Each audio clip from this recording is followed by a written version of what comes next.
What the fuck was that, man? Christian, we're getting invaded by aliens. Notre système solaire compte des milliers de planètes, et d'autres doivent encore être découvertes. Ces planètes ont plusieurs caractéristiques, et les scientifiques prévoient d'explorer chaque planète simultanément. Dans l'espoir de rencontrer une autre civilisation que celle des humains vivant sur Terre, les scientifiques ont intensifié leur mission d'exploration spatiale au cours des dernières décennies. Au cours de cette période, on a entendu parler d'observations d'OVNI et d'objets extraterrestres dans le système solaire. Pour obtenir des résultats concernant ces missions, la National Aeronautics and Space Administration, NASA des États-Unis, s'est associée à d'autres pays pour construire une station spatiale internationale. Le but de cette station est de faire des découvertes et d'analyser des données tout en explorant le système solaire à la recherche de civilisations avancées. Après des années de recherche, les scientifiques ont enfin détecté des objets extraterrestres avancés dans l'atmosphère terrestre. Quels sont ces objets extraterrestres et quel impact leur découverte aurait-elle sur nos vies? Rejoignez-nous pour découvrir comment les scientifiques viennent de détecter des objets extraterrestres avancés dans l'atmosphère. Les nouvelles concernant les observations d'extraterrestres circulent depuis les années 1950. On estime qu'il y a eu plus de 7000 rapports sur ces objets étranges vus dans les nuages. Ces rapports ont rapidement attiré l'attention du monde entier, car ils ont créé un véritable buzz. En conséquence, des costumes ressemblant à ceux des extraterrestres ont été utilisés pour Halloween, et les médias ont parlé des observations de ces civilisations aux informations. Les réalisateurs et les producteurs d'Hollywood ont également tourné des films sur les extraterrestres et leur avancée technologique. Les rapports de ces observations augmentent à un rythme alarmant. La naissance d'une station spatiale internationale est donc apparue. L'idée d'une station spatiale internationale a vu le jour lorsque 5 agences spatiales ont collaboré pour travailler ensemble. Ce projet n'avait qu'un seul objectif: obtenir plus de détails sur notre système solaire et explorer davantage les vastes régions. La construction de la Station spatiale internationale était une proposition de l'agence américaine NASA.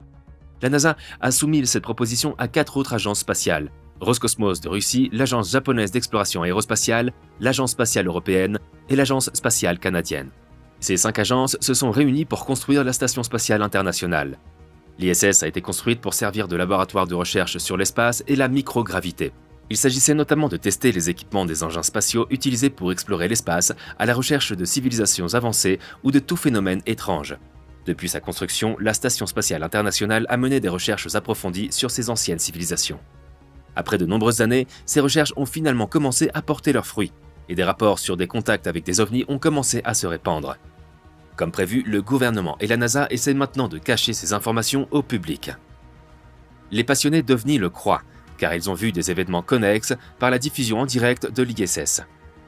Cette diffusion provient de la caméra des satellites dans l'espace, et elle reste en permanence à la disposition des téléspectateurs pour leur permettre de voir à quoi ressemble la vie en dehors de notre planète. En 2015, une transmission a été transmise par la NASA. Cette transmission provenait de la caméra de la Station spatiale internationale, donnant vue de l'espace en dehors de l'ISS. Cependant, la transmission a été arrêtée soudainement. Cet événement a fait sursauter les téléspectateurs, qui ont essayé de trouver ce qui avait pu se passer avec la caméra de la station spatiale, mais ils n'ont pas remarqué ce qui a perturbé le direct. Un objet étrange semblant se déplacer au-dessus de l'horizon de la Terre a été aperçu avant que le direct ne soit brusquement coupé. Cet objet a été repéré par Toby Lund, observateur d'OVNI et chasseur d'extraterrestres. Après l'apparition de l'objet à l'écran, le direct a été interrompu pendant plus de 10 secondes jusqu'à ce que la caméra se rallume. Toby a pris une photo de l'objet et l'a examiné. Après avoir étudié l'image, il a déclaré que l'objet ressemblait à un insigne de Starfleet dans Star Trek et a fait circuler l'image sur Internet. Mais ce n'est pas le seul objet extraterrestre vu dans l'espace. Un autre incident connexe a eu lieu quelques semaines plus tard par un YouTuber nommé StreetCap1, ce qui en fait la deuxième observation d'OVNI le même mois.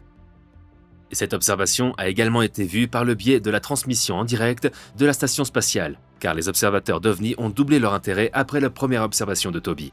Ils ont vu un objet gris s'élever au-dessus de l'horizon avant que l'objet ne disparaisse. Les téléspectateurs étaient encore confus face à cet événement inattendu lorsqu'ils ont vu la NASA changer le direct livestream pour une autre caméra positionnée dans une autre partie de la station spatiale. Le YouTuber qui a posté le clip de cet objet a expliqué dans la vidéo quand il l'a posté, en précisant qu'il s'agissait d'un objet extraterrestre. Il a déclaré « Gardez à l'esprit que la Lune est blanche lorsque la vidéo montre l'objet qui apparaît », a-t-il écrit dans la vidéo. Le 7 octobre de la même année, une sortie dans l'espace a été effectuée par 2 astronautes de la Station spatiale internationale. Les astronautes Reid Wiseman et Alexander Gerst étaient sur le point de terminer leur sortie dans l'espace lorsque des chercheurs d'OVNI et d'extraterrestres ont repéré un autre objet étrange. En examinant la séquence, ils ont constaté que cet objet étrange n'était pas ce qu'ils croyaient. L'objet vu dans ce clip n'était qu'un reflet de la lentille provenant du Soleil, ou bien un grain de poussière. Mais ces raisons n'étaient pas toujours assez convaincantes.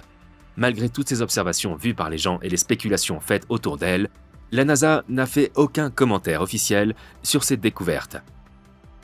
Bien que certains scientifiques aient déclaré que la première observation qui s'est produite au début du mois était un accident technologique, ce qui explique pourquoi la caméra s'est éteinte. Mais ce n'était pas une raison suffisante pour expliquer l'objet gris repéré dans le livestream, qui n'a pas convaincu les chercheurs d'extraterrestres et les ufologues. Ce qui reste un mystère jusqu'à aujourd'hui, c'est pourquoi la National Aeronautics and Space Administration n'est pas venue démentir ces rapports s'ils étaient faux. Une interview a été réalisée sur ces rapports d'extraterrestres avec le professeur Andrew Balog, du département de physique de l'Imperial College de Londres. Dans l'interview accordée au Mail Online, il a expliqué que l'observation de l'OVNI pourrait être expliquée par un effet d'artefact. Il dit qu'il pourrait s'agir de débris spatiaux, mais que la découverte pourrait rester inexpliquée, car il n'y a pas eu suffisamment de preuves pour étayer leurs affirmations. Il a également ajouté qu'il serait difficile de juger le contenu de la vidéo, notamment en raison de sa mauvaise qualité. Comme la NASA a accès à ces images de haute qualité de la séquence, elle peut décider de pousser l'enquête plus loin si elle le souhaite. Mais malheureusement, ni la National Aeronautics Space Administration, ni ses responsables n'ont fait de commentaires sur les rapports diffusés par les ufologues et les chercheurs d'extraterrestres. Les images en direct et les photos de la Station spatiale internationale sont devenues une source importante de preuves pour les amateurs d'OVNI. Elles sont non seulement devenues des preuves, mais aussi une source pour créer des conspirations contre la NASA et ce que la Station spatiale internationale pourrait cacher d'autres. Cependant, les scientifiques ne veulent pas y croire. Les scientifiques ont analysé la situation à plusieurs reprises et ont supposé que les rapports d'observation d'OVNI étaient probablement dus à un événement psychologique appelé pareidolie. La pareidolie est une situation dans laquelle le cerveau réagit en remarquant des objets significatifs dans des endroits complètement aléatoires. Nigel Watson, auteur du manuel d'enquête sur les OVNI, a parlé au Mail Online de la pareidolie concernant ses observations d'OVNI. Il a déclaré que la grande majorité de ces images d'OVNI étaient vagues et insaisissables, comme celles affichées par les témoins d'OVNI sur Terre.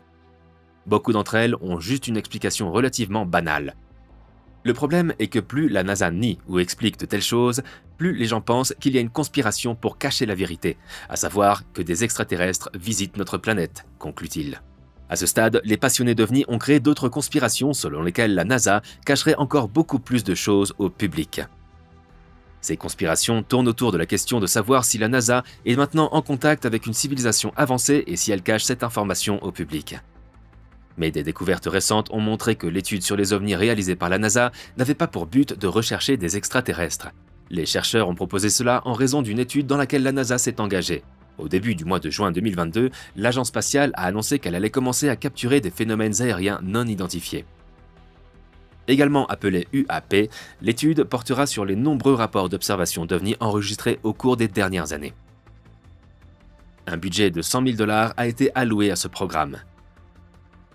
Le programme comprend 8 à 12 experts travaillant sur des études de phénomènes aériens non identifiés pendant une période pouvant aller jusqu'à 1 an. Le programme vise à recueillir des données auprès de la NASA et d'autres organisations. Ces données seront traitées à l'aide de techniques d'analyse susceptibles d'améliorer la compréhension scientifique de l'UAP. Cependant, lorsque le scientifique principal de cette étude, David Spergel, a été interrogé, il a refusé de partager ses connaissances avec le public.